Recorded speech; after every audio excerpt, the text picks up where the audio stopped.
Retro anime. How did we find it? How does it hold up? Unpacking the ins and outs of being an old school nerd and proving that 80s kids can't remember a damn thing right. These are the mindless midlife musings of the anime nerd.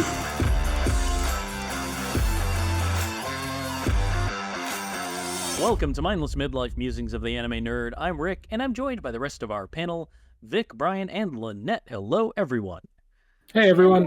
All right, well, in today's episode, we return to Gaea and help thwart the evil plans of the Zaibach Empire and Emperor Dornkirk as we help Hitomi find her way in the Vision of Escaflowne.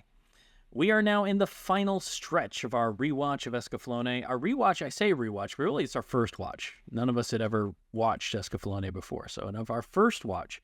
Our continuation. Our continuation in our 4-part series on Escaflowne. We are back with the final stretch of episodes. And the final stretch of episodes starts for us with episode 20 called False Vows. It kind of starts with Alan and Hitomi still under the spell of the fate machine, making Van jealous, and of course he leaves. All in heavy rain, as every soap opera should be. Merle, who everybody loves, is consoling Van. And then we're cut to the cat girls in a training session. I don't know if it's ninjas fighting or fencing. I don't know. They're fighting. It's a thing. They're obviously overly obsessed, and understatement. They reflect on their lives, and we get a flashback about the horrors of their youth. And that's how we know. And we get to see Fulkin use his wings to save them. And that's the big reveal at this point, is that Fulkin also has wings. I don't know why that was a reveal. I don't know why we were surprised by this fact, since he is fucking Von's brother. The same mother and same father, but somehow we... Hey! It could have been like Alan and his son. Yeah, fair. But for some reason, could have had a different parent. We were all collectively surprised, but not when Fulkin had wings. It's fine. It's like you got the results of the DNA test. Yeah. My thing is at this point is that these cat characters, they were introduced just way too late in the story for me to have a real emotional connection with them, or to invest in them in any capacity. But I get what they're trying to do. Anyway, so Naria and Iria, we find out of the names of the cat girls. We probably found it out earlier, but I didn't care enough to write it down until this point. Well, if they were even mentioned, they were mentioned barely. They're about to get more lucky, which is kind of funny to me because they're going to get more lucky with something called fortune blood. And it's this over-explained blood transfusion using the faith alteration engine thing. They went into it, and I immediately glossed over. I'm like, I don't care. I started laughing. I was like, next thing you know, we're gonna have naked ladies and men just running around with sticks, just going do do do do do do do do do do do do do do. I was just what's really happening? Didn't need it all. It really was this big production, and it didn't need to be. As much as I like a cat person character, these cat girls I couldn't care less. If we make that the trailer, do you think it would stop people from ever watching Escaflowne again? It might. Just a little clip. It was a thing, and it was one of those things where it's like, why? But why did this spaghetti stick to the wall? Hold on. No, damn it. Nah. What? You promised me last episode. Yeah? All right, last episode. You promised me last episode that this is where you got it. Uh-huh. This is. It doesn't mean that. It doesn't mean that there are still parts of it that I don't just absolutely think were worthless. And this is 6 or 7 episodes worth, so... But this is where Escaflowne took a turn for me, and I did start to like it. I started enjoying myself in these last few episodes. I don't know if it was just the gleeful enjoying yourself fact and that laughing at it something was going to be two ending. different things. I did enjoy it. All right, so I still don't care about the cat girls, but that's neither here nor there. They serve one purpose. And their only purpose is showing that Fulkin cares about people. It's literally their only purpose. Their only reason to exist is to show Fulkin isn't as heartless as Dornkirk. That's it. They serve one purpose, and they're friggers. Meaning the doppelganger could have done that shit as well. Absolutely could have. These are two characters that I served. They didn't need them. They could have used a whole bunch of other different. They could have handled a whole bunch of different guys. Yeah, it's Dylan Dow. Dylan Dow. Dylan Fucking Dow. Dylan Dow. All right, look. Oh, fucking Dylan Like I said, this group of episodes is where I did start to enjoy Escaflowne. Dylan Dow is another one of those things that I did not. We're going to get to Dylan Dow. Or was I? So yeah, Malerna wants Hitomi to give her a reading. And thankfully, Hitomi at this point tries to be smart and refuse. But she's not smart enough. She still fucking does it. So she's fucking like not even. Oh, she not only does it, but she dials up the evil by 10. Right. Yes. So Yes. she does the reading. She sees Alan and Malerna together, and she's like, I don't like that. So she tries. Let's grab this other card. She tries to use her will to change Malerna's destiny because out of Van's mom told her she had that power. Right, because Van's mother told her she had that power. She's like, I can just use my will to change these cards. So she does. She tries to use her will to change Malerna's destiny. This is customarily known on Earth as lying, but we'll call it, an educated wish. So she tries to change it. That's what they called it. Isn't that what they called it? Yeah, politics, right? No, an educated wish. Isn't that? An educated wish. It was an educated wish. She did the 1-800 psychics on them. That's what she did. She went full Miss Cleo. So this I wrote it down because it was weird. So the line I wrote, behold the power of our luck intensification. It is not a line that I had on my anime bingo card. Ever. But there it is. And I do like that everything goes to shit. And of course, as is common with this situation, Hitomi is now forced to answer for her lie. She has to explain to them, it's like, guys, I may have lied. I may have lied. Yeah.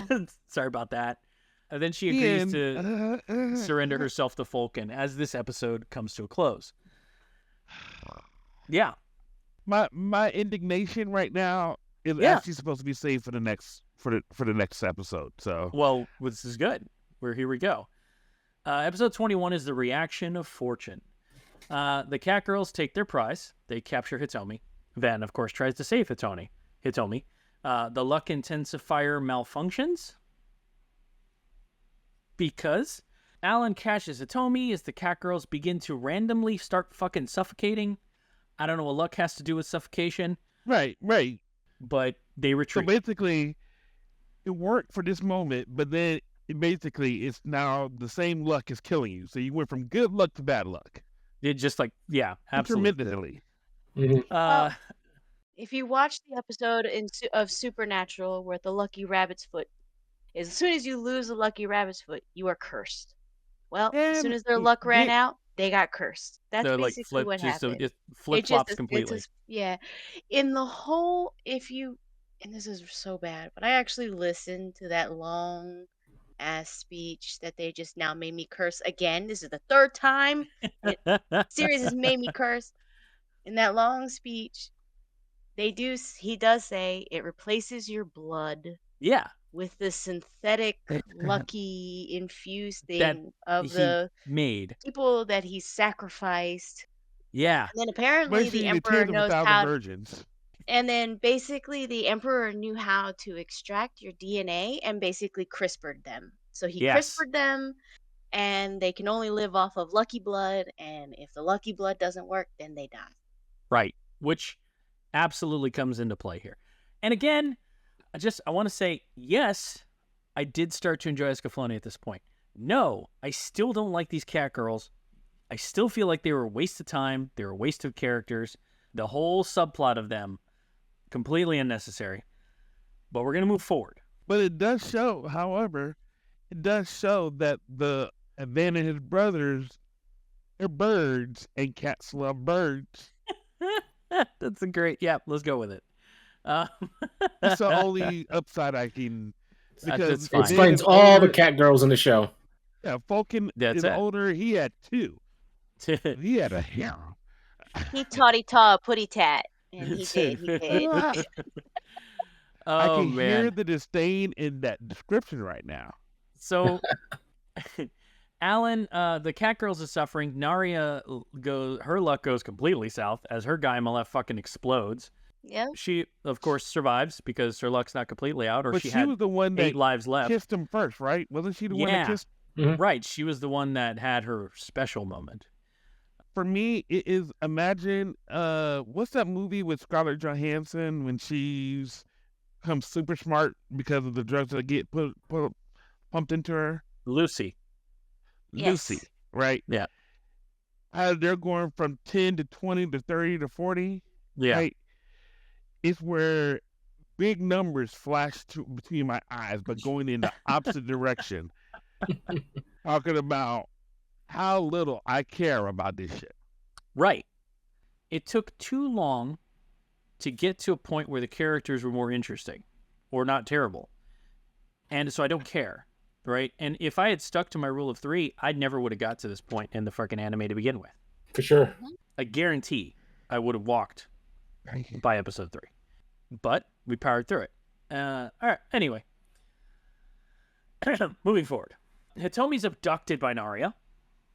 And not to be confused with Narnia. Not at all. No. And she accesses another flashback to see more about their family massacre when they're young. Hitomi begins to empathize with the cat girls and their plight and why they are the way they are. That's an easy thing to do. Hell, the last person that tried to kidnap her. Yeah. She empathized. Yeah, the doppelganger. Right. The doppelganger. Yeah. The only people she never empathized with were the people in the fucking submarine. Yeah. The people, yeah, seriously. Van uses Escaflowne to try and engage with the cat area. It doesn't go his way again. I don't know why he tried again. But at this point, he pulls his head out of his ass and he directs all his rage towards Falcon. He's like, this ain't going to fucking work. I got to go kill the source. So he decides he's going to go after Falcon.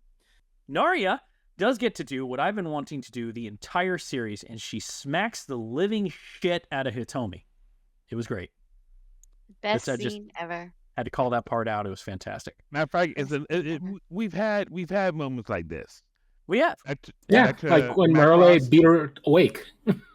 When Merle beat her awake, and Macross, Do You Remember Love? Absolutely, yeah. Hikaru's slap to Minmay is the slap heard around the galaxy.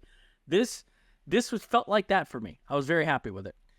I do appreciate that Hitomi's still trying to, like, the one thing that's been consistent about her is she's never wanted violence, right? She's never willed for violence. She's never wanted this war. She's never wanted any of this. And at this point, she's still trying to stop the violence from happening. She's trying to convince Naria that she doesn't want to fight her. She doesn't want to escape from her. She wants to save her. She wants to help her. But my friends, they can help you. And Naria's like, bitch, please. So the whole thing is her empathizing with, look, I can see that you've been through some shit. I'm going to try and help you out. If she don't want to have it, it's fine. But in the end, with Hitomi, though, is she doesn't want violence, but she provides no avenue or recourse to avoid it.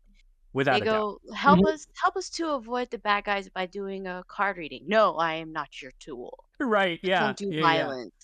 Help us to do this by predicting this. No, I am not your tool, but don't do violence. I'm tired of being used. I sit there, I want to bring in Hikaru because I have a feeling he would smack her back to earth and then just call it a day. He probably would. Because and that's the part to me is like, I didn't mind that she stuck to her guns about the non-violence, but they were just too war-torn for you just to come up with that easily. Don't tell me kumbaya and not give me a way to get to kumbaya. You know what I mean? Yeah, you can't be a peace protester out there with a cardboard sign. You're not doing shit. Yeah, like, you gotta. Yeah, that's not gonna happen, right? Yeah. If you're sitting there saying there's a better way, it's like, what's the way? Yeah, someone's gonna come up to you and say, "What is the way?" And they go, "Oh, you don't have one? Well, then go sit in the effing corner and shut your effing mouth. Go away."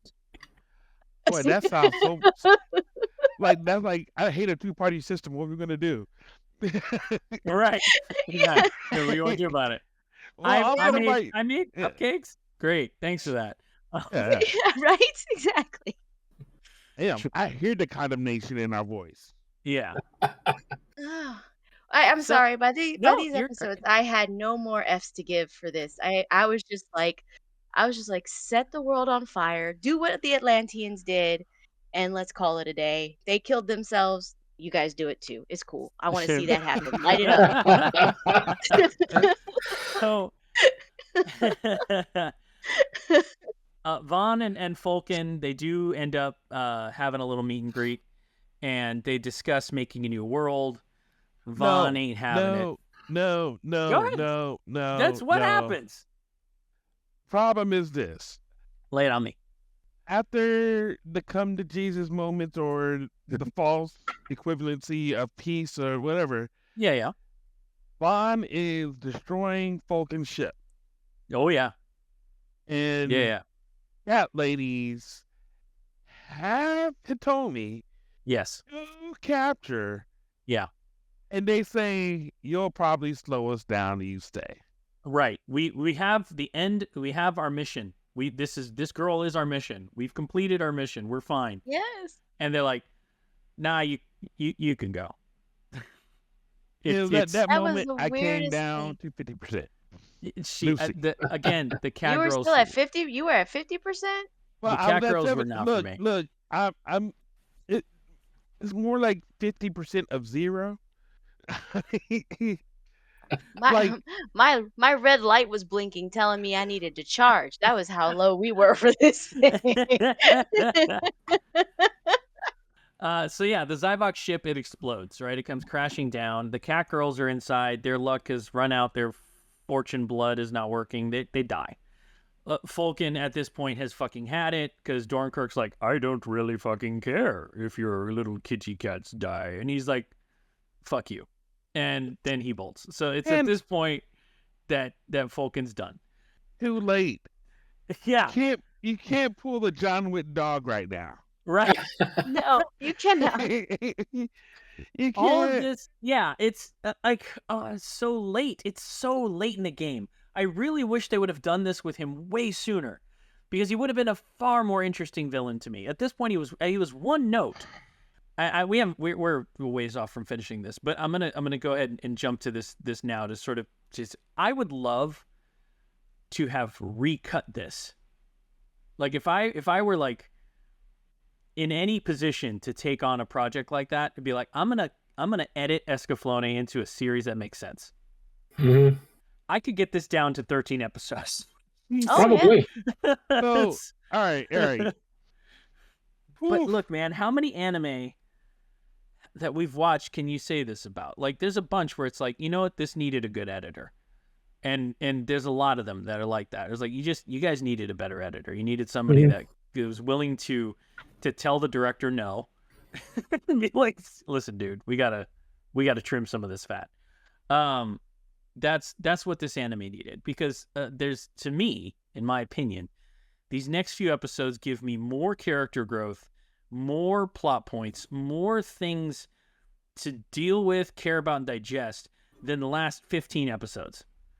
And it's a shame, because the amount that I enjoyed this was diminished by all the shit that came before it. That's not to say I didn't enjoy it. I did enjoy the end, for various reasons. Anyway, let's move forward. Vaughn, or the Black Winged Angel, episode 22. The Royals, they're planning and they're plotting on whether to turn over Hitomi to Zaibach. They don't. Vaughn, he's fucking. It's an asinine. That is. Oh my god! It's a pointless. It's dumb. The whole. It's just not stupid. And again, at this point, you want to try and bring in like the politicization and strategizing and all that shit. Like, guys, you had 20 other episodes you could have like spent. So if you wanted to make this the Phantom Menace, you could have done that. You had 20 episodes to do it. Now you're trying to shoehorn this in here. And the problem is, at first they would try to do the same thing with Escaflowne. Yeah. Now yeah. we're back to the same fucking people in the damn small And now council chamber. Yeah. And this time we're talking about the girl. And it's neither here nor there. Vaughn rages. He's like, y'all are fucking idiots. And he storms off. He's like, I'm going to go kill Fulkin. It's basically his only thing at this point. He meets up with some old wolf dude. It's a really weird thing. It's like, do you hear howling? Does that sound like wolves? And then all of a sudden there's like literally a wolf dude. And he's there to deliver a message that Fulkin's waiting for him. Somehow Hitomi, well, I shouldn't say somehow. She's fucking magic now. So she figures it out. She goes and she meets up with Vaughn, and they go to see Fulkin together. I wrote a note. This is apropos of nothing. Mole Man is so fucking creepy. Yeah. That's all. He like climbs out from under a chariot to like. It's like, oh yeah, by the way. Like, where the fuck did you come from? You fucking weirdo. He's so creepy. And they act like he's just a normal dude. Like, oh, Yeah. hey. It's like, I saw you creeping around in my closet a little while ago. That's cool. That's old Uncle Bill. Uncle Bill, he's fine. It's awesome. Fuck Uncle Bill. Anyway, we got a bunch of pointless side characters bitching about Dornkirk and Fulkin. It's like soldiers at Zaibach. I don't know. Not really important. One of them looks at a girl staring at a snail. It's the weirdest scene. And he's just like, did I take acid? And he gets stopped by a wolf person who just shakes his head at her. No. This comes into play later. We find out that this is actually Dillendow, not to bury the lead. I don't care, because Dillendow is pointless. And this subplot is pointless. And honestly speaking, I don't even think they touch on it again. It comes up one more time. One more time. But it's like instant filler. Absolutely pointless. If they had done this in episode 2, it might have mattered more. But they didn't. They saved all this shit. They saved all of their story for the end. And it's when nobody cared. When nobody cared. Yeah. So Vaughn had told me they go to meet with Fulkin. They're in the ruins of Finalia, and Fulkin's like trying to convince Vaughn that fighting doesn't matter. Say that one more time.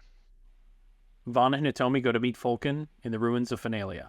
They go back to Finalia. Right. 40. Yeah. They're awesome.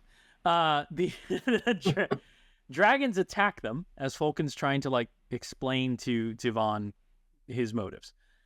He's Buddha now. The dragons at this point are a metaphor for war and violence. It's basically all this is. Because we needed a metaphor at this point. As if the rest of the series wasn't enough. Right. And Fulkin's trying to tell Vaughn like the futility of fighting, and and Vaughn's, of course, it's a fucking dragon. He's been raised his whole life to kill him. Apparently Fulkin's fucking hiccup. I don't know. He's able to just not have the dragons attack. Like a chameleon. Like he like this is Predator and this is Arnold Schwarzenegger in mud. Right. we get on a chopper. we do learn that Fulkin lost his arm trying to complete the challenge that Vaughn did to kill the dragon to get the dragon or jest that would power Escaflowne. He failed. He lost his arm. Even that scene, it's completely different from what he's trying to show us right now in this moment. Right. It's completely right. So basically, he wounds the dragon, right? Yeah. And the dragon is supposed to react to anger or violence, right? Right. Yes, they're right. What he chooses to do is I'm going to stay my sword. Yeah. And the dragon betrays him. That's what we're supposed. Did the dragon stop because he lost the arm, or did the dragon stop after? Like, did the dragon stop? I know I'm missing the thought. The way I saw it was he was trying to kill the dragon. The dragon took his arm, and when Fulkin had surrendered to the inevitability of his own death, that's when the dragon was like, "Nah, you're cool," and then he left. That was basically what it was, and he was trying to tell Vaughn that his Need to bloodline surrender? is what his bloodline calls to the dragons. What he's Right. telling him. Yeah. And the hate and violence is there. And the Mhm. only way to not incite the dragon or to let the dragons walk away is to embrace the powers of Buddha and know that life is suffering and reach nirvana. That's basically Right. what he All right. So he we agree that's There you what go. happened. did. That's That's- what We happened. agree going what with. happened. We agree that's what happened. That's the That's way what I understood. happened. That's what it felt like. 30%. All right, cool. 3%. Because So, here's what happened. Yeah. Tolkien decided to take that same knowledge, Yeah. and instead of coming and preaching Buddha, he decided to murder everyone. Everyone. Right. It's just Yes, because I life am- is suffering, so just kill everyone and they won't suffer anymore. I'm completely okay with the decimation of my people. This is gonna be fine. Because they're not suffering anymore. Well, yeah. And, It's and guess what? These people have been decimated now. Ice. right. Yes. It First- is. First Atlantis, Yeah. and now And Finalia. now Finalia. Right. Yep. And he It's- is no smarter. None. for This is the character turn that should have happened at the beginning of the series. Because if Yes. his people were decimated, that should have been a big fucking red flag that Dornkirk and the Zaibach weren't all about stopping war. Were his people just collateral damage? It was a mistake on their part as storytellers to try and save this character turn for this late in the story. Finalia's what? decimation should have been the first red flag that make Fulkin go, "Hey, Yeah. I didn't sign up for this, guys." You know what the bar was for him? Yeah. Lucky Pussycats. Right. Well, His I kitties. do have to say, as a cat lover, yeah, that would track. If someone hurt my Lynette's- cats, I'd be like, you know what, I'm done. Lynette's policy is you can level the city. H-bomb this shit. I don't care. But if you touch my cats, we're fucking done.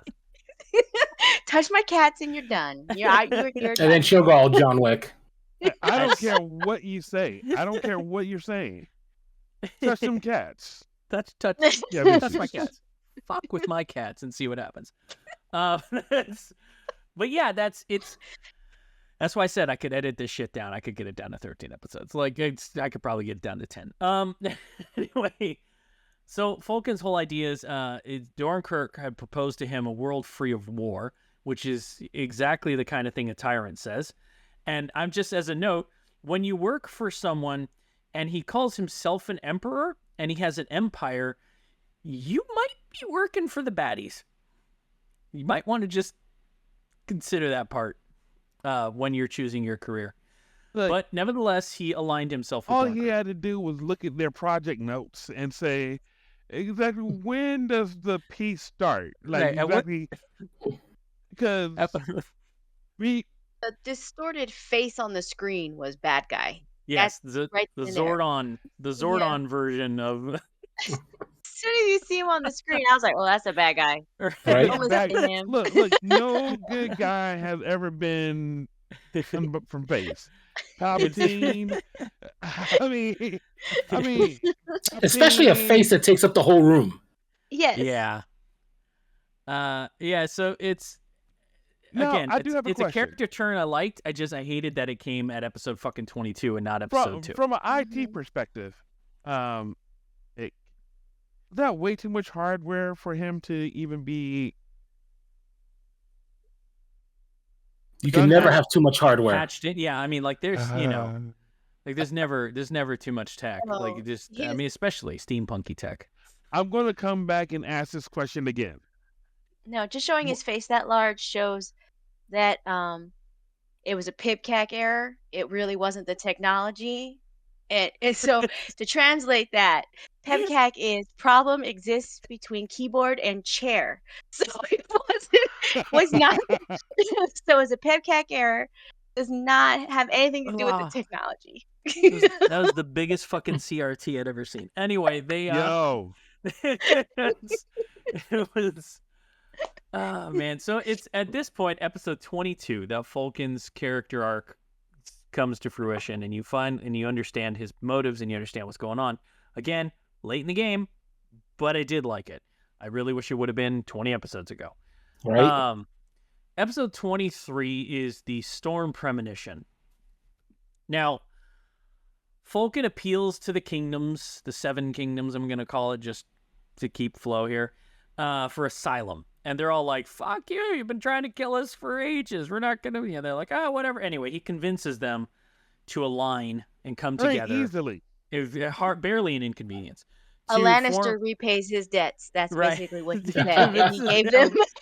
to create an alliance against the Zaibach, because apparently they weren't an alliance before, but now they're an alliance. No, just let's just talk about the things that Falcon has done. Let's start his list of war crimes. Right. Well, technically, he didn't do them. He was only guilty by association because he just didn't lift a finger to stop them. And at no point did he bow out until his cats were killed. Until his cats were killed. So technically, he's only an accomplice. No. I'm looking at. Of course, you're going to side with them. So you technically, he was only for you. Technically, he was only an accomplice to said war crimes. He never actually killed anybody. He was complicit in it, though. Like he was very complicit. So he would still be held under law about being a bad guy, but he technically didn't kill anybody. See what they did with him, though. What they did with him was they're like, listen, you're fucking horrible. We're gonna let you have this, but you got to give us all your intel so that we can fight Zaibach. And that's really what they did. They leveraged his knowledge to get a plea deal. And his technology. They were able to get the technology too. Right, yes. So the gang, they all assemble to help the commoners, trying to show us that they're not all, terrible people. It's fine. A kid pulls on Merle's tail. I love that, Vic, you put a screenshot in our chat of that. Just further confirming the fact, bitch don't wear pants. All the other cat girls wear clothes, but not Merle. Anyway, neither here nor there. Alan is suddenly violently upset with Hitomi, like to an alarming degree of anger that he has never somebody presented better call somebody. This entire episode, this entire series. Bit possessive. Like, just put her in a cage. Seriously, get back in the kitchen, woman. Like he became like hardcore possessive. Yes, am I gonna have to put you in a cage? Seriously, it was a very weird moment for him. That might have been an interesting play on the whole fate altercation thing, but they didn't come back to it in any capacity. They didn't explain it at all. At all. And how about that one time Alan shows up with an owl on his shoulder? Right. Good. Yeah. I don't. It's no time for that. Again, spaghetti sticking to the wall. So then, Alan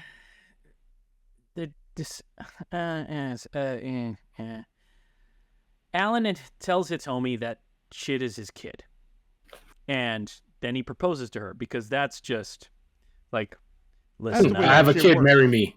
I have an illegitimate child. That's the way that shit works. Yeah, I have an illegitimate child. By the way, you want to get married? What the fuck? It was great. Like, has that ever worked for anyone? Seriously. Like, Alan's character arc goes south this whole episode. You just go, what bad. are you doing? I was just like, whoa, somebody roofied him. Right. And the only thing I could say is internally I'm blaming the Fate Alteration engine because that's what I'm guessing. It's created this like jealous version of him because he's become possessive but they don't explain that. Nope. You have to headcanon that shit because it doesn't get explained. Yeah, he was like, I felt like he was 2 steps away from climbing a mountain and saying, "Girl, you better marry me. My seed is strong. Look, I produce king." Like, man. Oh, Jesus. That's what I felt like. I was like, whoa, he went full caveman. I don't know what's happening. It was so weird. It was just such a weird turn for him. And then when she ran away, he was like, "Looks like I'm getting that cage." I was like, "Looks like you need to be shot." I don't know what's happening. You were our favorite dude until Dryden showed up, and then Dryden became my favorite dude, and now you just gone like you're kind of dark. You're off the deep end. So at this point, you're left with that, and then you find out Dillendel's back, getting a debrief from a wolf dude named Jajika, having an absolute fucking meltdown. And I say, when Jajika came in, I thought Jajika better than Alice. Jajika's fucking cool, man. Jajika's great. You know where Jajika would have been really cool? Episode 3. Right. Yes. Like, if they would have brought Jajika in way fucking earlier, I'd have been all in on this shit. Jajika is awesome. But guess what? Apparently, Jajika's been dead the entire time. Right. Jajika's just been chilling with these scientists or whatever. I don't know, but that's the thing. That's the thing, is that it took until these last 3 episodes for them to get characters that were interesting, to get plot points that might have been cool way earlier in the series. Anyway, he has a fucking meltdown because he realizes everybody in his unit's dead, but Jajika's still there. Dillendao is losing the fight, of course, and is teleported away. Again, at this point, Dillendao has proven to be useless this entire anime. Hitomi decides, I don't like this anymore, and wills herself back to Earth at the end of this episode. And there we go. There we go. Guess what? At this moment in time, 0%. I stopped giving a fuck right here. Everything. Absolutely was like, are you fucking kidding me? Look, at this moment right here, I was like, is this some Dorothy Ruby Slipper shit? Yeah, Ruby slippered herself home. I was like, okay, that's it. That's the end of the episode, right? This is the last one? This is it. We're done. But seriously. Like, that's it. All the reason why we were staying here was for her to be able to get home. My note said this would have been convenient 20 episodes ago. She didn't want the people to be fighting. She could have said, I'm tired and I want to go home, and went home. Game over. All care. And out the window.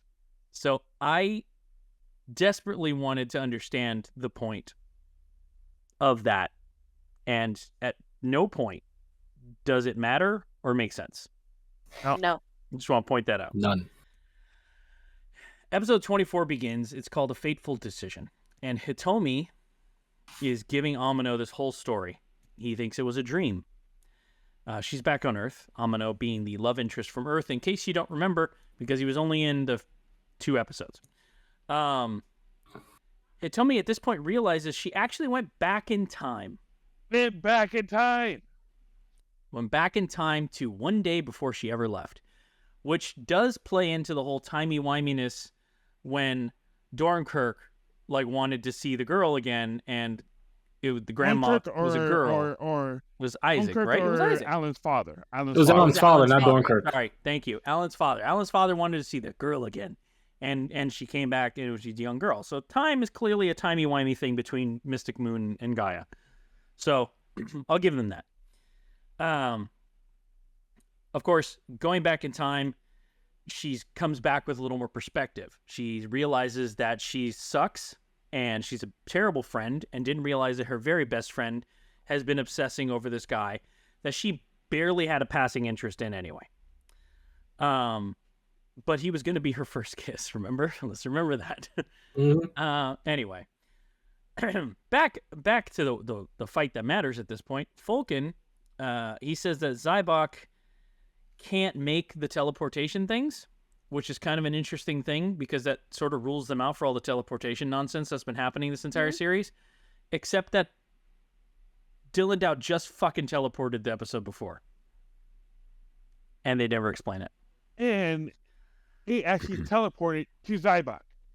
The teleportation thing has never been explained at any point ever this entire time. The closest thing we got to it was Hitomi was doing it.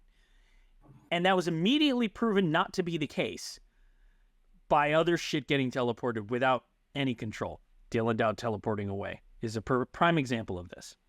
I wrote the note down because I was like, the fuck are you talking about, bro? Like, Dillendao just disappeared. What are you talking about? They can't teleport people. Anyway. The teleportation thing is just, it's lazy. And people who, if you're listening to these episodes, and if you're listening to this episode, that means you've gone through 3 episodes of us tearing into this anime. And on this 4th episode, we're going to do it some more. But the thing to note is that if you made it this far, you know that we've been very verbal about the fact that these fucking teleportation things don't fucking matter. And it's lazy writing. It's lazy writing of them wanting to move these characters forward in the story that they barely had a handle on to begin with. Not just forward in the story, apparently now backwards in the story. Apparently now backwards as well. But sometimes, Brian, you have to go back to move forward. So, or kill half an episode. Right, Did or you kill half really an episode. just say you got to go back to the future? I did not.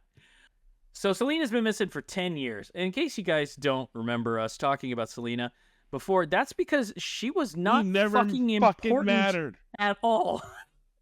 Any capacity. But here we are. Selena's here. She's been missing for 10 years. She has amnesia. Let me tell you how fast this plot goes, all right? She's been missing for 10 years. I have to go to war. Will you watch over her while I'm gone? Selena kills a butterfly. Selena loses her shit. Selena turns into Dylan Dow. That's the arc. We're done. That was it. The whole thing happens in like 2 minutes. Selena kills a butterfly. Selena loses her shit. She turns into a dude. It's one of the fastest gender transformations you'll ever see. Mm-hmm.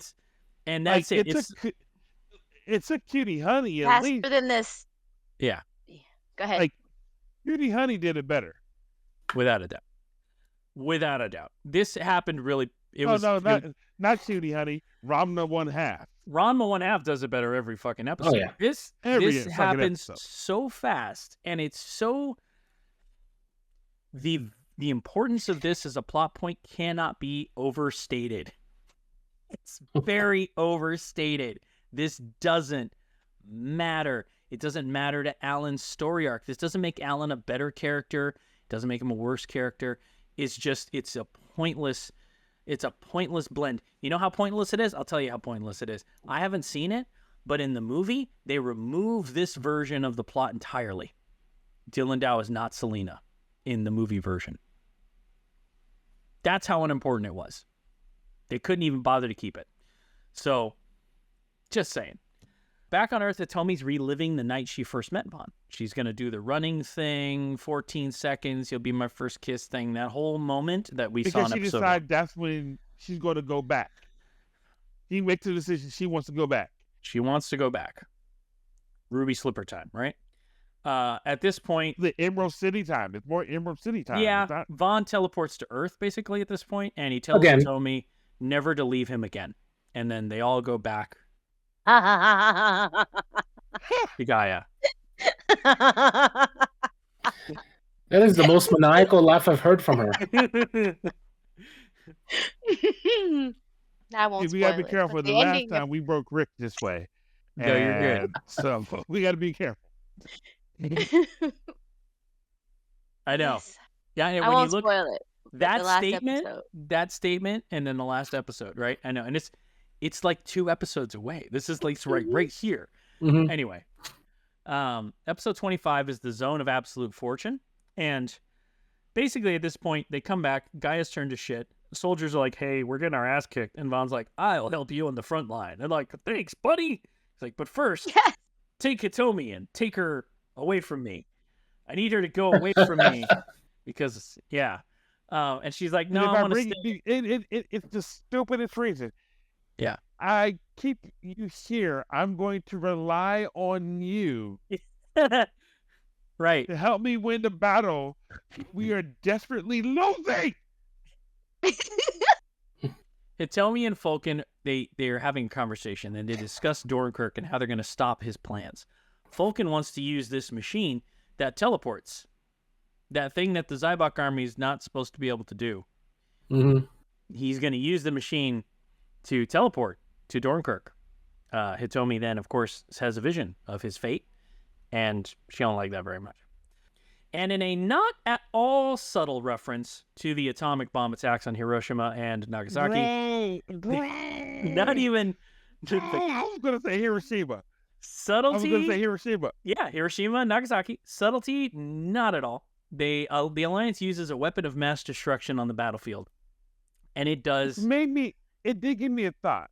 Exactly, yeah. You think that whenever we see an orbital beam cannon, as always...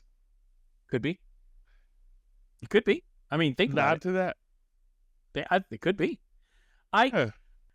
Vaughn now at this point sees the futility of war and wants it to stop, right? For 5 minutes. Hitomi tries to tell Falcon of his fate. Falcon is unwavered. He's already dying. He's like molting, just fucking standing that's there. why he has black wings. Yeah, apparently is why he has black wings. They don't really get too deep into that, but that's okay because they way over-explained the fortune blood, so I'm fine with them just glossing past this. The machine activates, and Hitomi and Falcon are teleported directly to Doran Kirk's like bedchamber, like right to his fucking doorstep. Doran Kirk says that he's used the fate alteration engine or machine to bring Hitomi to him, and that Doran Kirk was part of the plan. And Doran Kirk goes full, and Brian, you're gonna have to forgive me. He goes full fucking Palpatine on this, and he tells Falcon to kill him, and that is basically fulfilling his destiny. Like, it's so like ripped from the pages, like at that moment, and Falcon does it. And instead of being Luke, he does it, and he pays the ultimate price. His sword shatters, and the physical embodiment of that, it ricochets, and it strikes him, and he also goes to die. Now, I want to note that when Falcon gets stabbed, he starts quoting Newton's third law, like it's a reaction, an equal and opposing reaction.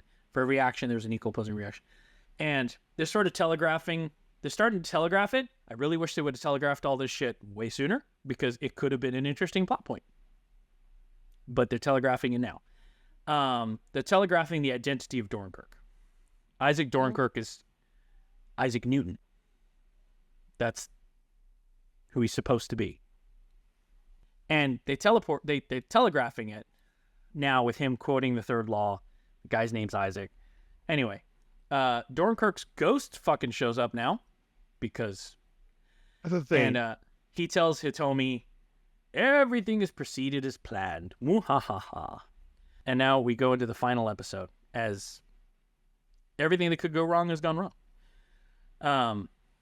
Eternal Love, the last episode. All right, I need to preface this. Yeah. Amount of fucks I have to give.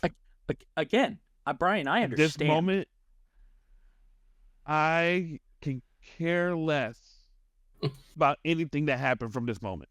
Brian, I completely understand. I really do. I get your position.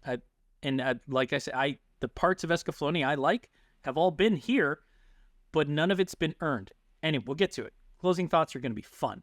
The fate alteration engine apparently will grant everyone their deepest wishes. That's what Doran Kirk claims. Everyone all at once gets all their wishes granted. Historically, what could possibly go wrong? Humans suck. Yeah. So the war only gets worse. It escalates.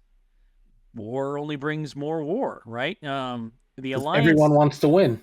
The alliance, they all turn on each other. Like, everybody just wants to be in power. Everybody wants the power corrupts. They want to be ruling. It's an allegory, so not too subtle allegory for mankind and our lust for power. Doran Kirk says that war is what they wanted after all. Basically, he's blaming everybody but himself at this point.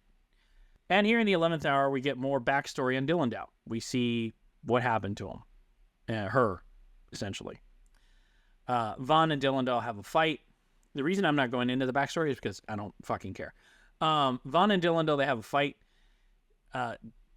Jajuka shows up and saves Dillendow. And in the middle of the fight, for some reason, says, hey, it's safe to change back into Selena. And I'm like, bro, at this point, it is absolutely not safe to change back. This is the worst time to do that. You don't want to do that right now, because Selena doesn't fight. Dillendow does, and anyway.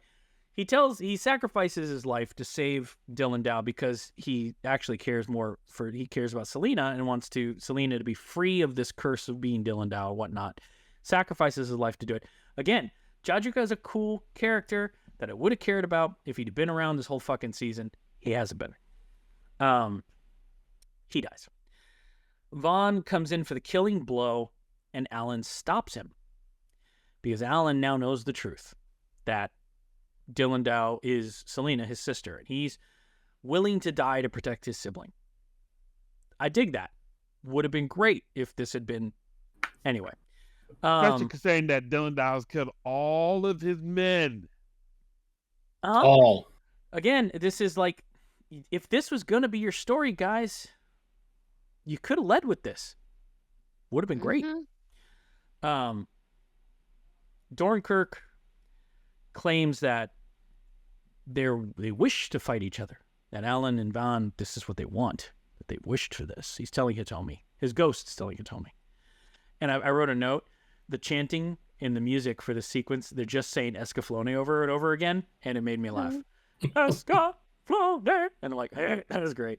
Hey, it works for Sephiroth. It was funny.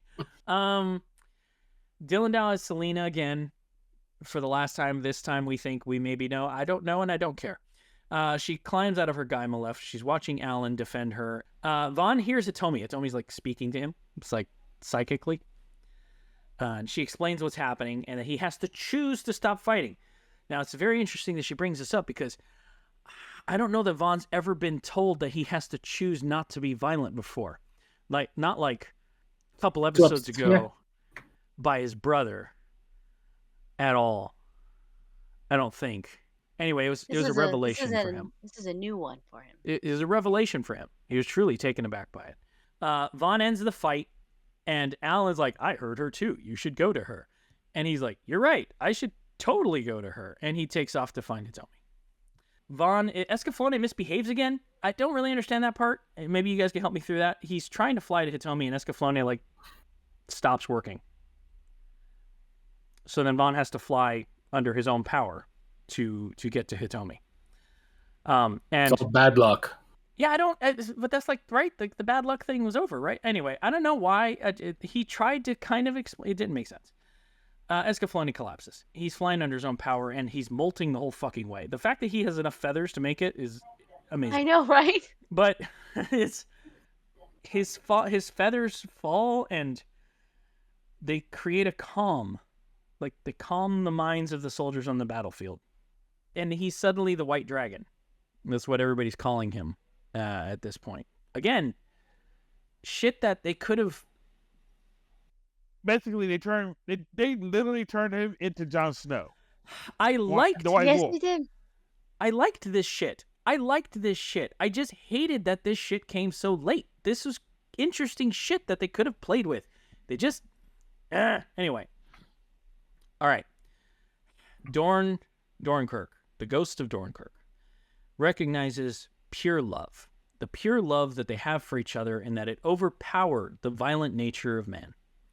Peace falls over the land as the Fate Altercation engine is destroyed, and Dornkirk's ghost fucks off. We're all very happy for that. Stupid Force Ghost. We get a jump cut, and Hitomi's back on Earth again, and she gave up fortune telling. Fucking finally. Yep. But then that scene ends, and then we're back on Gaea again, and Hitomi's there. So Hitomi's clearly just jumping between worlds at this point. So she's back on Gaea with Vaughn, and they bury Falcon in this, graveyard, beautiful shrine thing. And Vaughn leaves Escaflowne there to watch over Falcon's grave. Hitomi leaves for Earth, really, because as Vaughn explains it, they can see each other with their heart when their hearts and minds are aligned. No. Hitomi does not leave for Earth. Vaughn kicks her ass out of Gaea and sends her back to Earth. He tells her 3 episodes earlier, don't ever leave me. Yeah. And then he brings her back and sees what has happened because of whatever it is. It deals with and says, you got to go. Maybe you should leave. And at the end goes, long distance relationships work for Gaea. He gaslights her. And we will be fine. Oh but my he gosh. kicks her ass out. He doesn't leave. He doesn't leave. He says, you got You're right, because she's like, I can stay and help. He's like, nah, we're good. You can go. We got this. He goes, you could. Beep. I'll see you later, though. To our listeners, if you've been with us through these 4 episodes, thank you for coming with us on this. Let us know if this format worked for you guys, where we watch a few episodes at a time versus trying to watch it all and cover it all at once. We really would appreciate the feedback on it, just so it kind of helps us decide how we're going to tackle future long-form animation series. So, versus like when we did Evangelion, and we sort of broke that up into 2, mostly because we couldn't shut up, versus the 4. So do let us know. With that in mind, as we roll into the last part of our 4th episode covering Vision of Escaflowne, it is now time for our final thoughts. It's been 26 episodes. It's been a lot of material here. I know everybody's chomping at the bit. First. You got to go to the pacifists first. Why me? Because you're probably going to give us the best take on this. You know what? I'm fine. I wasn't going to, everybody might be afraid to pull the trigger on this one. Vic, if you're willing, would you like to go first? So, just like you, Rick, it's like the first 22 episodes are just grueling. It was like pulling teeth. They just dragged on and on and on, and so many things that just didn't matter. And then near the end is when they start bringing up things that could have worked much earlier, drawn out, things like that. And it's like more failed potential. Like the series could have been great, but it's like it feels like they had more lore and they were just randomly picking what they thought would work. And it just had this massive pacing issue from the first episode all the way up to like the 23rd or 24th. It's like the pacing was all over the place. And it feels like that hurts it more than anything. Yeah, I'm with you. So now, through the lens of a mindless midlife anime nerd, can you see yourself recommending this anime to either elder weebs like ourselves or to the younger generation? I don't think I can. I'm probably going to give the movie a shot when I get time. Just reading the quick notes on it, it sounds like it's just a better version of the story. But as far as watching 26 episodes of this, I can't. Fair. All right. Great. Thank you for going first. I appreciate that. Brian, are you up for it, or should we let Lynn have a go? I'll go. All right, Brian. Your bravery is noted. All right. Steampunk Record of Lotus War meets Wizard of Oz. Fuck you. I love it. That could be the tag for the whole series. It's an excellent summary, truly. And I'm gonna go ahead and make a confession. Out of 26 episodes, 25 I said fuck you, and I'm not. So I actually relied on you guys to tell me how this shit ended. Oh, I had a feeling. Quitter. And you were so close, I can tell Brian. you, I have constipation that I was more excited about. I have bowel movements because I was so excited about this one. Yeah. I remember the first episode, we were really talking about the things they were doing great in this. None of it fucking matter. When you do that to me, and you take everything that I have invested in this, and you say, doesn't matter, and you etch a sketch to it, you get nothing but rage. So, I don't even care that I'm sorry, Steampunk Record of Lotus Wars meets Wizard of Oz and the Da Vinci Code. Fuck you. So Kind of hurt that you're associating it with the Record of Lotus War. Just saying. In a negative light. It's the antithesis to hold the on, we all did it, and we said it at first several times. Yeah. So yeah. In fact, they didn't even Dragon right. Also fair. So Brian, based on that, I'm pretty attuned to things here. I feel like that's a no on the recommendation. No, I want everybody to feel my pain. That's the only way we're going to grow as a fucking society. This should be on a required reading list for everybody. Brian, you're choosing violence. You're proving Dornkirk right. Excuse me. I am proving Isaac Newton right. You're one of them Zaibachs. Wait, even somebody as scientific as Isaac Newton, who was able to discover gravity, right? Put all his eggs in fucking fate alteration. That doesn't fucking asinine. God, it's honestly, Brian, if I could just piggyback off of that, I think the part that frustrates me the most is that they took it, like, you take, like, and I know we bring it up a lot because it is well revered here. You take Gunbuster, which puts a scientific spin on science fiction and does it in such a way that you're like, damn, that almost seems feasible. And then you take this anime, which brings in a very famous person in scientific history and try to spin him in a fantasy-like way, and to miss Wizard this of landing. Oz, to miss this landing as heavily as they did, it's disheartening, because you've seen how you can do science as a storytelling device so well, and have the fucking nerve to use his works as you're killing somebody off. Right? Yeah. Matter can be neither created, destroyed, nor altered. What? Andrea, I want the biggest font size 42 you for my subtitle on this one. Oh man. All right. Fair. Lynette, do you want to go next, or you want me to go? You can go.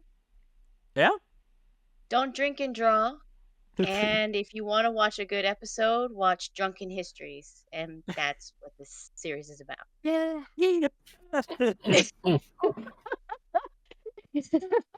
Oh, actually, man. I like that better than steampunk. It's basically Drunken History of Isaac Newton. Yeah, that's what this was. This was a Drunken History of Isaac Newton, and this was a PSA to all you artists out there: don't drink and draw. This is what happens. Drunken History or more meth? History. Could be meth or LSD. Could be LSD. Look, I didn't know whatever drugs they were covering on this one. Insert. They did all the drugs. I think they did them all. This set. And that's the thing about it. We've talked about how this is a literal dream team of collaborators. Without a doubt. Oh my God, they did all the drugs per episode. Yeah, Mm-hmm. it's, and then they were off at the end. This was an A-list team of people responsible for this. I had the highest hopes for this when I started that first episode. Are we sure they did this series voluntarily? They could have been roofied. It's a very valid point. One director should have said, "Here, I got you a drink," and then the next thing you know, they woke up and went, "What the hell is Escaflowne? And why am I in a dress?" This could be... I don't like this fucking cattail. What the fuck? This could be one of those things where they had a pitch meeting and they're like, "All right, everybody, there's no bad ideas," and they forgot the part that yes, there actually are bad ideas. You're just supposed to encourage communication, so they missed that last part of it, and they just took all the ideas and then they said at the end they're like, "Hey, guess what? Hear me out." Isaac Newton. It was terrible. It was a Drunken Histories mashup. Terrible. Oh man! All right. On that note, thank you, Lynette. I'm gonna take that as a no on recommending this anime to anybody. Fair. I'm All gonna right. say if you want to watch this movie, if you want to watch this episode, call someone to help you.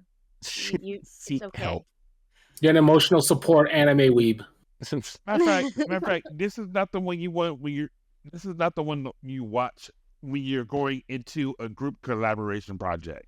And without a doubt. So for me, this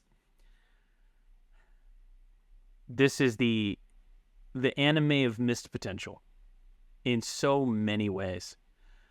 I on the positive, the animation was consistently good. There was never an episode where I went, oof, they flubbed this one. Consistently good, especially considering it's 90s animation. They did a very good job consistently throughout. Action sequences, consistently good. I enjoyed the fights. I enjoyed watching the Gaea tear each other to shit. That was fun. Well done. The creature design. Dragons weren't dragon-like, but they were interesting-looking dinosaurs. Permian era reptiles. Sorry, my son. The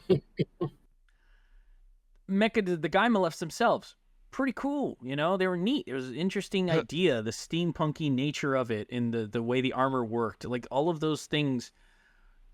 All of these pieces of neat, good, interesting things were absolutely destroyed by a nonsensical, aimless plot. And that was its biggest crime, was having a plot that was so convoluted and lost that there was not one character that you truly cared about at all. It's almost as if I'm understanding you correctly, it's almost as if they should have used that fate alteration engine on this fucking anime. Yeah. I have a rule of 3. If I had been watching this on television, 1 episode a week, I'd have gotten to the 3rd episode and I'd be like, I have better use of my time, and I would have gone to watch something else. I'm not saying that that's a mistake. I'm saying that instinct still holds true for me. I still find it to be a great metric by which to watch anime. And the parts about this anime I liked at first, the concepts, the mechanical designs, all of those things, those remain true throughout the anime. Those never change. The plot is so bad that there's just nothing redeeming about it. The last 6 episodes, like Vic said, I got into it because this was all the plot that I wanted the whole thing to be about. The message, the anti-war messaging, great. We needed more of that. Not less of that or wishy-washy versions of that. We needed that. The relationship with his brother. I needed more of that, not I hate him the entire season until the last 3 episodes. Now we're going to be cool. And honestly speaking, Kenneth, they never resolved anything about a relationship.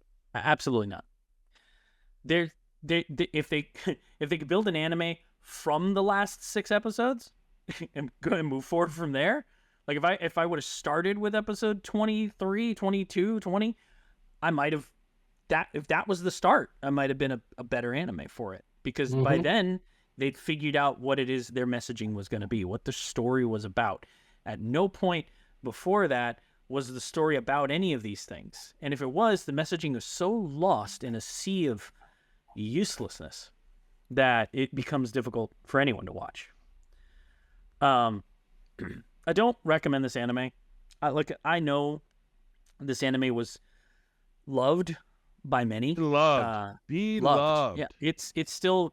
I don't understand why this anime is revered. There are parts, I said it several times, there are parts of it that are great, but none of it is not the sum of its parts. Like, I strongly don't recommend this. There are so many better mecha anime out there. There's so many better fantasy anime out there. There are so many better steampunk anime out there. There's so much better versions of everything that this anime wanted to be. Some of it from before this anime existed. Despite the list of A-listers working on this project, it did not land. This did not land.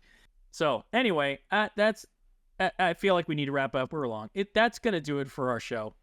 So until next time, keep calm. And, you know, to quote the great Isaac Newton, remember, for every action, there is an equal and opposite reaction. If you watch this anime, you will get gonorrhea and die. You've just been privy to the mindless middle-life musings of the anime nerd, presented by Geek Wait, are we Grotto. gonna die? For show notes and corrections, or for general geeky fun, you can visit our website at geek-grotto.com. If you're listening to us on your favorite podcast app, please like, follow, and subscribe.